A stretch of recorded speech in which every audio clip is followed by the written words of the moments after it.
Welcome to the How to Be Awesome at Your Job podcast, the show where brilliant professionals share how to sharpen the universal skills required to flourish at work. Enjoy more career fun, wins, meaning, and money with your host, Pete Makaitis.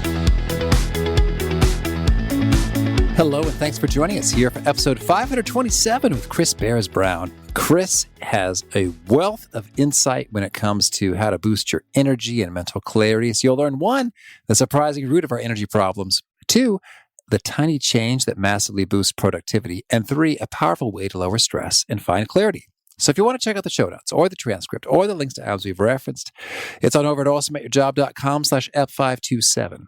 Now, here's Chris's story. He's an author and global event speaker with over 25 years experience in coaching and counts multinationals such as ITV and Sky among the clients he's helped transform their business from a personal level up. He's interviewed senior business leaders, including Apple's Steve Wozniak, and regularly coaches on leadership style at global events such as Leadercast. Chris has recently created a new social enterprise program called Talk It Out, which has been proven to help reduce stress levels and increase self-awareness. Big thanks to Chris for sharing his wisdom with us, and big thanks to our sponsors. Check them out. And big thanks to our sponsor, Acorns. Acorns makes it easy to start automatically saving and investing for your future. You don't need a lot of money or expertise to invest with Acorns. In fact, you can get started with just your spare change. Acorns recommends an expert-built portfolio that fits you and your money goals, then automatically invests your money for you. NerdWallet.com, whom I love on these sorts of matters, gives Acorns a whopping 4.7 stars and says, quote, if you want to make the most of your spare change, there's no better place to do that than Acorns. Head to acorns.com/awesome or download the Acorns app to start saving and investing for your future today. And we got a legal disclaimer here. It may not be representative of all clients. Tier 1 compensation provided. Compensation provides an incentive to positively promote Acorns. View important disclosures at acorns.com/awesome. Investing involves risk, including the loss of principal. Please consider your objectives, risk tolerance, and Acorns' fees before investing. Acorns Advisors LLC, Acorns, is an SEC-registered investment advisor. Brokerage services are provided to clients of Acorns by Acorns Securities LLC, member FINRA/SIPC. For more information, visit acorns.com. One sponsor to check out is Harvard Business Review. This brilliant magazine, published at hbr.org, is the leading destination for smart management thinking. Fun fact, HBR has been mentioned in 108 episodes of the show. That's because HBR has great stuff that comes up often. They've got explainer videos, podcasts, real-world case studies, and much more.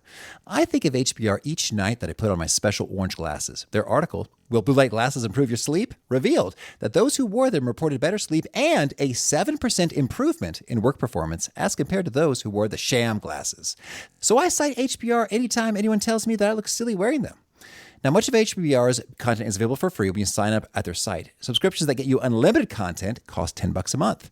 If you visit hbr.org/subscriptions and enter the promo code AWESOME, you can save 10% off of that subscription. Again, to save 10% off of your HBR subscription, go to www.hbr.org/subscriptions and enter the promo code AWESOME. Now, here's Chris. Chris, thanks so much for joining us here on the How to Be Awesome at Your Job podcast. Hey, it's an absolute pleasure to be here, Pete. Well, I'm so intrigued. You have taken the bold step of naming your business Upping Your Elvis. Please explain. Yeah, it usually raises an eyebrow or two, that. So the name was actually inspired by Bono. So when he was doing his Third World Debt campaign, he used to want to go into organizations and work out who to play with really fast. So he used to ask what I think is a great question. He used to just ask people, so who's Elvis around here? Now, if you ask that question, people can always answer it, because what you're really asking is, who here's a bit of a brand, a bit of a maverick, they get stuff done, they've got loads of energy about them, and they love every minute of it. Now, I fundamentally believe that business needs more Elvis now than ever, and I know that we've all got a bit more Elvis to bring, so that's what we do. Okay, certainly. Well, energy, I mean, hey, I'm all about having more of that. Can you paint a picture for us? What's sort of the current state when it comes to energy levels in the workplace? And what's to be done about it? Well, I think the biggest problem is that we're just not designed for business, and business is not designed for us. So if you think about the way that we're programmed, we're designed 50,000 years to be hunter-gatherers on a savannah, and therefore we've got quite interesting programming as far as our brain's concerned and the way we react to stuff. The business world in which we live right now is changing so quickly, and it's very hard to keep up with the dynamism of what's going on when we are 50,000 years old. And therefore, we have a few problems, like we don't like change. We can't focus for more than 90 to 120 minutes a day deeply. We're not actually designed to sit down. We're designed to move. A lot of our design is about making sure we have habitual patterns and routines we do every single day. And if things are changing fast, we've got problems. So I think we've got some work to be done on our energy because we're just not dealing with the way that the business is speeding up. Okay, understood. Well, so then maybe to paint a picture in terms of what's really possible for us, could you maybe share a tale of someone who wasn't feeling it so much, didn't have a whole lot of energy, but then made some changes and has been enjoying the fruits of those labors?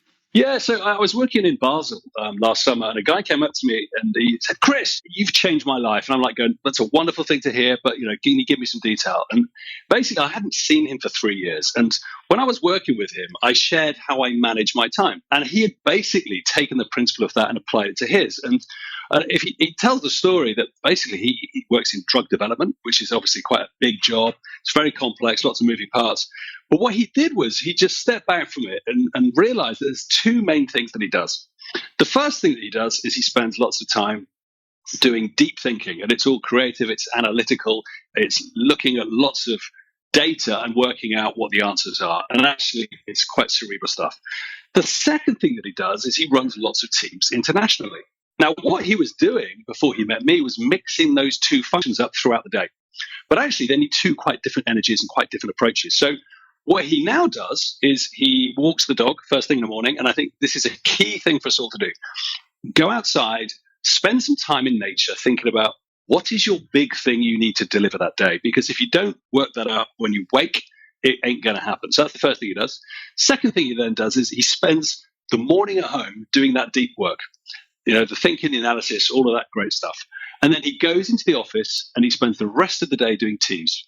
He reckons he is 500% more productive as a result of it, and a lot happier because he's not scrabbling around so much, trying to make different energies meet when it's almost an impossible task. So that's a simple example of how a very easy behavioral practice can change the way we work. Intriguing. And so then, what do you think are the key reasons behind why these little changes make all the difference? 500%, I mean, that is substantial.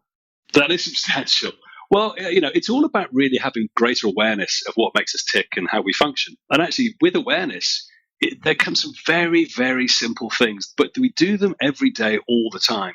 And the fact that they are the things that we do repetitively, such as have meetings, learn and get feedback, think creatively about stuff. It's stuff we're doing on a daily basis. If we get just 10% better at doing those, there's almost an exponential impact over a whole year. So I'm a massive believer in little things that you do every day that make a difference rather than the big, tricky, complicated things that actually a lot of the big change programs have focused on over the years. Okay, so I'm with you there. And I'm intrigued by one of the little changes you've been exploring lately. You've got a Talk It Out program. Please explain. What is this all about? Yeah, so Talk It Out is a creative exercise that I first wrote about in my first book in 2005. And we've talked to thousands of people, and it's great for getting insight and ideas. And basically what you do is you grab a buddy and you go for a walk. And one of you just talks flat out about whatever it is that you're trying to work on, while the other person just listens. Now, if you do that, fast enough and long enough, you run out of conscious story. And then you start to get into your subconscious. So it's great for unearthing more of your creative genius. Now, we've done that many times for ideas and for creativity, but time after time, people are coming back saying, I've got great insights, I've got great ideas, I've got more clarity, but you know what? I just feel better. So we realized there was potentially some therapeutic benefit to this. So we've researched it with the University of Bristol, and turns out, to no surprise, it reduces anxiety, it increases happiness, and as a lot of people describe, it just feels as if a weight has been lifted off their shoulders. So the way that we've been thinking about it with the University of Bristol is, we're great at looking after our bodies with exercise and nutrition. This is a very simple thing you can do for your mind to make sure that with all the complexity and demands on our attention, we just get the focus of the right stuff and we give ourselves a chance just to breathe a bit more. Well, certainly that sounds great. And that's really intriguing. So you say after the first few minutes, explain. We sort of drain the conscious stuff, and then we're into new territory. How does that work exactly? Yeah. So look, if anyone says to you, so how's life? You will tell them the conscious story. And it's a story you would tell your family, your friends, so, work's okay. It's a bit busy. Da, da, da, da, da. The house is fine. It's great to see the kids. Boom, boom, boom. It's that kind of conscious story. Now, as long as you're telling that story, you are stuck in that, 5 to 10% of your conscious brain. Now, we know that there's so much processing that's going on in our subconscious. And actually, if you want to tap into what really makes you tick, tapping into that subconscious is the way forward, because there's lots of stuff going on there that's beneath the surface that often dictates the way we think and the way that we feel without us being aware of it. So if we can flush that out, we will start to understand what's really going on for us. And rarely is it the conscious story. It's usually some stuff that's a bit surprising, it's hidden away. And by bringing it into consciousness and by bringing it into the light and talking about it with somebody else, we can look at it in the cold light of day and then deal with it and say, well, is this something I want more of in my life, less of in my life? Is it something I need to fix? Is it something that I just need to live with? But if you leave it just in the subconscious, you'll never know. You'll just often be walking around going, there's something bothering me, but I don't know why. Okay, understood. And so then that's intriguing because you have that dedicated time and you recommend a specific amount of time. How much is it? I do. So the whole process we pack away in an hour, but you do 20 minutes each way. And obviously there's a little setup beforehand. And then after 20 minutes, you just need to land where you've got to. And then you swap over and go the other way. And the beauty of it is, if you do it with a buddy, you both get a chance. And therefore, there's a real connectivity that comes from that. And, one of the biggest issues we're going to be facing on this planet over the next, 20, 30 years is actually loneliness. And loneliness has a massive impact on our well-being. And what we hear time and time again from people doing Talk It Out is, yes, I feel better. My anxiety's dropped. I've got more clarity, but I also don't feel so alone. And that's the beauty of therefore doing it in a partnership. Okay. Well, so then let's hear it. So we got 20 minutes of each side and then some setup. And so then how's it go down? It's just sort of like, okay, you talk, Chris, and then away you go, or are there some prompts, some structure? How's it go down? Well, we've got some digital stuff that people can access online for free just to teach them how to do this, because this is our charitable arm. So we're trying to get this out to as many people as we can. So it's all structured. If people want to check it out, you can find out on talkitout.org or Upping Your Elvis. There's information about it. It'll just give you a little setup. So, if you haven't done this before, it's good to just get a warm up in. If I'm facilitating a session, I'll often get the pair just to go for a quick, 1 minute walk in either direction and just rant about something, just to get used to walking and talking. You then come back, and then at that point you set them off, and you take it in turns. So whoever wants to go first rants. They can talk about any aspect of their life. The key thing is it's something that is on their mind. It might be health, it could be relationships, it could be work. But the key thing is they shouldn't be filtered. They're just talking flat out and as honest as possible, and actually with a bit of pace, because you don't want to talk too slowly or you don't run out of conscious story. So that's the brief. It's as simple as that. Now, their brief's great, because all they're listening for is changes in energy. Yeah. So if the person talking slows down, speeds up, gets stuck, starts swearing, those are the things that are interesting, because actually we pick up on those energetic changes really well.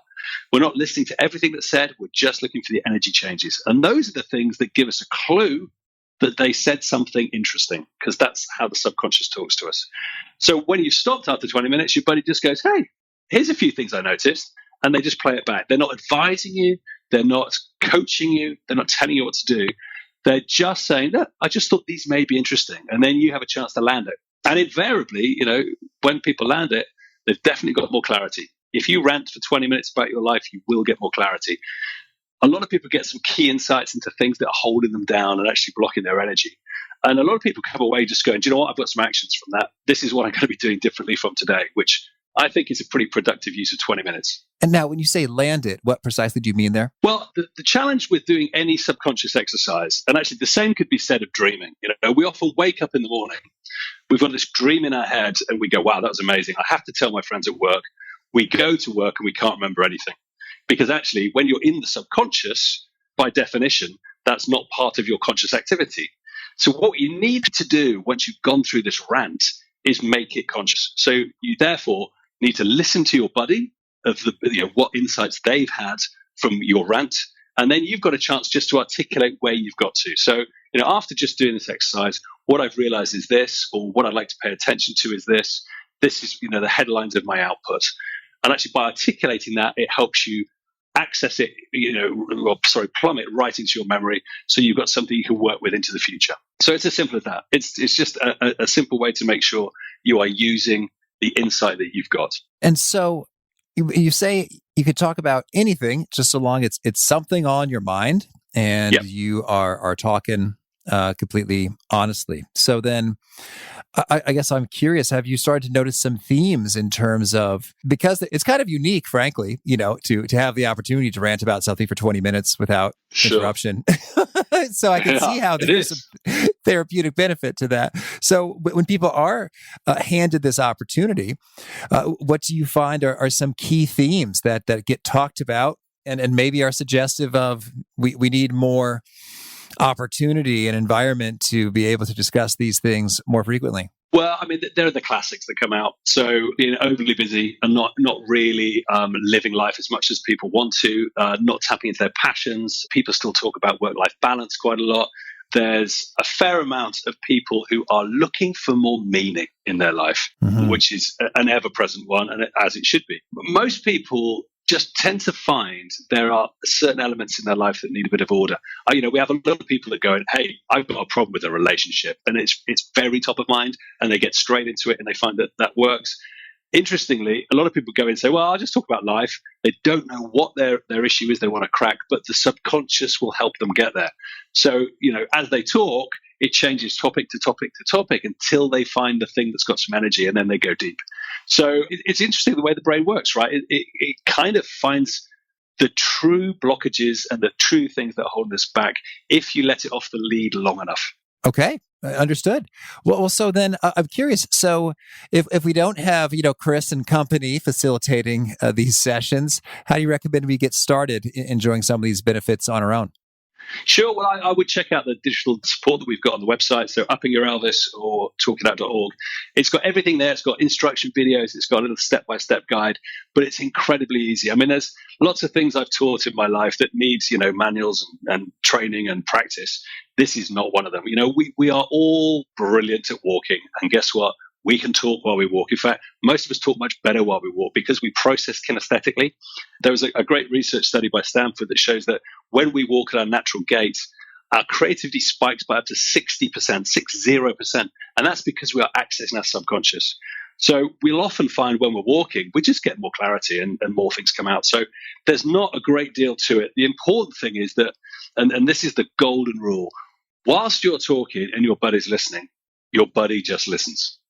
That is the golden rule. As long as people are doing that, it's good. If they start chipping in and having a conversation, which is really tempting, you're not going to get the depth, and it's just a chat. So beyond that, there's very little you can get wrong. Just have some fun with it, and you'll be amazed where your brain can take you. Okay. Well, so that seems like a powerful approach to boosting energy, certainly. Yeah. What would you say in all of your research and experience and working with clients, et cetera, are some of the other really big high leverage activities you recommend folks engage in to boost that energy? It's a great question. We've just spent the last year doing what we call energy experiments, where we will do ourselves what we hope our clients will do. And we've done everything from using different kind of strategies for sleep, fasting, some fitness stuff, digital detoxes. And interestingly, there are some of those that just resonate more than others, one of which is a morning routine. And morning routines, I don't know what I've been doing for the last 20 years, but I had no idea of the power of a morning routine. And yet the more I research it, the more I realize all my heroes and heroines were already doing it just quietly. But the secret's now out. So my belief of why this is so important is when you wake up, it is the one time of the day that you own. Now, that is the moment that actually, as long as you stay away from your phone and you don't look at anything digital, you have a chance to get your energy right. So we've been doing some experiments with some very simple things as part of a morning routine, one of which you've got to hydrate when you wake up. So we wake up very dehydrated. So drink a pint of water with some sea salt in it, high quality sea salt, because you need the electrolytes to take it on. And that you should do that on waking. Keep away from everything digital, get your heart rate up, just do a little bit of exercise. And then I think sitting outside, as I mentioned with the guy walking the dog, and just getting clear on what your big thing is just an invaluable thing to do, because autopilot's going to kick in. You're going to get caught up in busyness. But if you get that direction right first thing in the morning, at least when it does, you've got a chance that you'll succeed and achieve something useful. So that is one that I absolutely love. And actually, we get uniform feedback that is super useful. But a personal passion of mine, and I'm going off on one slightly, is cold water immersion. I don't know if you're into that, Pete. Well, I mean, I've heard of it and I've seen it. Tell us more. So I got into Wim Hof, the Dutch guy who's known as Iceman, a few years ago. And I live by the sea, so cold water is not hard in Britain. But the benefits of getting into the sea, especially around December, like it is now, just seems to be fantastic at doing all sorts of things for you. It's very, very good for you physically, very good for you also mentally, I find. It tends to clear things out, makes you incredibly present. But it's an extreme one, Pete. So I'm not going around making my clients do that. It's one that I personally really enjoy. But if I start the day with a jump in the sea, I know I'm going to be fizzing. Hot dog. And now, so I guess I'm thinking about motherly wisdom. Oh, don't get super cold. You'll get sick. That does not happen to you? Well, no. I mean, it's actually good for your immune system. So by exposing yourself to cold, chances are you get less sick. I know lots of people that do it every single day of the year. It's almost a religion to them. And they are the fittest people I know. You rarely see them with a cold. You rarely see them run down. So, no, I think quite the contrary. Okay, understood. Well, so we got a few of them, a few of those approaches. So we got the morning piece. We got the hydration. We got perhaps a dip. Once the morning has passed, what are some of your top recommendations for keeping the energy flowing the rest of the day? Sure. So there's a couple of, I think, ignored moments. Well, one is lunchtime. It's amazing how many people work through their lunch and they don't take a break. And our lunch break is the equivalent of 5 weeks holiday a year. And yet people just keep working through it. And 5 weeks holiday, I think most people would really relish. So we should take that. And it's important because it'll help us re-energize. But actually, we can use that time really well for us. We can do stuff that fills our soul. We can learn something. We can connect with people and give ourselves a boost again for the afternoon. Personally, a little bit of exercise is great at lunchtime. So using the lunch also to reflect on the morning and then set an intention for the afternoon, I think is a very clear thing to do. I'm also, and I have to confess, Pete, I'm a cheeky napper. All right. So cheeky. Yeah, I sneak off and have a little sleep when I can in the afternoon. But what I learned from Nick Littlehays, who's a sleep coach, is that we're not designed to be monophasic in sleeping. So this whole idea of having 8.5 hours every night in one big block is not the way we're designed. We're actually designed to be polyphasic, i.e. we're going to sleep more than once in a day. And therefore, if you feel as if you need a little top up, a little nap during the day is actually what our body often craves. So I'm a big fan of actually going away, just having a little quiet time just to refuel. In fact, I had one just about an hour and a half ago, and I was feeling, I've been working about 11 hours flat out. I've been up very early this morning, had lots of stuff to do. And I just need a little boost before I talk to you. So a little nap, and here I am. Yes, well, thank you. And you sound great and energetic and more. Well, tell me, Chris, anything else you want to make sure to mention before we shift gears and hear about some of your favorite things? Anything else I want to mention? Well, I think that, as I said at the beginning, the whole game here around energy is threefold. Number one, it's about awareness. We need to understand what makes us tick and actually learning what our biorhythms are like and when we have our peaks and when we have our dips and what we can do to play with those, I think is really, really important. I think then understanding how that's kind of deployed on a daily basis to make sure that the leakages don't happen through excessive meetings, through spending far too much time in the weeds, answering emails, all those things is key to our success. So awareness and topping up, that's 1 and 2 really important.